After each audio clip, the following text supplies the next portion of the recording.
ചെറിയ തീരങ്ങൾ മാത്രം സഞ്ചരിക്കും. ഒരുമയാൽ സമുദ്രം വരെ താണ്ടാം. ഐക്യത്തിലാണ് നമ്മുടെ മഹാശക്തി. അത് മനസ്സിൽ പകർത്തിയാൽ ലോകം കീഴടക്കാം. ബഹുമാനീയരായ അധ്യാപകരെ, പ്രിയ സുഹൃത്തുക്കളെ, വർത്തമാനകാല സമൂഹത്തിൽ പ്രശസ്തമായ ഒരു വിഷയമാണ് ഞാൻ ഇന്നിവിടെ നിങ്ങളുമായി സംവദിക്കുന്നത്. ഐകമത്യ മഹാബലം. ഐക്യം എന്ന പദം ഇന്ന് മനുഷ്യ സമൂഹത്തിൽ നിന്ന് അന്യനിന്നിരിക്കുകയാണ്. മനുഷ്യൻ എന്നും സ്വാർത്ഥനാണ്. ഒന്നിനെയും ആരുടെയും ആവശ്യമില്ലെന്ന് കരുതി അവൻ അവന്റെ സ്വന്തമായ ലോകത്തിലേക്ക് ചുരുങ്ങുന്നു. അമേരിക്കൻ ജനതയുടെ സ്വാതന്ത്ര്യത്തിന് വേണ്ടി പോരാടിയ മാർട്ടിൻ ലൂതർ കിങ് പറഞ്ഞതുപോലെ, നാം ഒറ്റയ്ക്കല്ല, ഒരുമിച്ച് നിന്നാൽ മാത്രമേ വിജയത്തിലെത്താൻ കഴിയൂ. അതിന് ഉദാഹരണങ്ങൾ ഏറെ. നമ്മുടെ ചരിത്രം നമ്മെ എന്താണ് പഠിപ്പിക്കുന്നത്? സ്വന്തം ഭാര്യയെ ലങ്കാധിപനായ രാവണൻ തട്ടിക്കൊണ്ടുപോയപ്പോൾ ധീരനും ശക്തനുമായ ശ്രീരാമൻ പോലും പകച്ചുപോയി. പക്ഷേ വാനരസേനയുടെ ഐക്യവും കൂട്ടായ്മയും കൊണ്ട് സീതയെ വീണ്ടെടുക്കാൻ ശ്രീരാമനെ സഹായിച്ചു. ഇതിഹാസങ്ങളിലും പുരാണങ്ങളിലും മാത്രമല്ല, പുതിയ കാലഘട്ടത്തിൽ പോലും നമ്മുടെ ഐക്യവും യോജിപ്പും അതിജീവനിലേക്ക് നയിക്കും എന്ന ഒരുപാട് തെളിവുകളുണ്ട്. നമുക്ക് 2018 പ്രളയം ഒന്ന് ഓർത്തു നോക്കാം. നദികൾ കരകവിഞ്ഞു, കെട്ടിടങ്ങൾ മാഞ്ഞുപോയി, സാമ്പത്തിക നഷ്ടം, ജീവഹാനി, ദുരന്തങ്ങൾ. ഇതെല്ലാം ഉണ്ടായപ്പോൾ കേരളത്തെ ജനങ്ങൾ മതം, ജാതി, വർഗം ഇതെല്ലാം മറന്ന് ഒറ്റക്കെട്ടായി മുമ്പോട്ട് വന്നു. അതിനെ വളരെ നന്നായി തരണം ചെയ്തു. അന്ന് ജനങ്ങൾ ഒറ്റക്കെട്ടോടെ പറഞ്ഞു, നമ്മുടെ ഒത്തൊരുമയാണ് നമ്മുടെ നാടിന്റെ ശക്തി.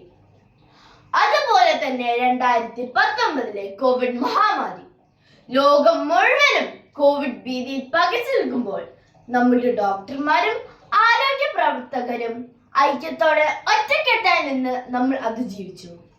നമ്മുടെ രാഷ്ട്രപിതാവായ മഹാത്മാഗാന്ധിജി പറഞ്ഞതുപോലെ, എവിടെ ഒരുമയുണ്ടോ അവിടെ ശക്തിയുണ്ട്. ഈ ഐക്യത്തിന്റെ മഹാബലം നമുക്ക് പല മേഖലകളിൽ കാണാൻ സാധിക്കും. വിദ്യാഭ്യാസം. ഒരു കുട്ടിയുടെ വിജയത്തിനു വേണ്ടി സ്കൂൾ അധ്യാപകർ, രക്ഷിതാക്കൾ, അങ്ങനെ പലവരുടെയും ഐക്യം അനിവാര്യമാണ്. കുടുംബത്തിലെ ഐക്യം കുടുംബ സമാധാനത്തിന് ആവശ്യമാണ്.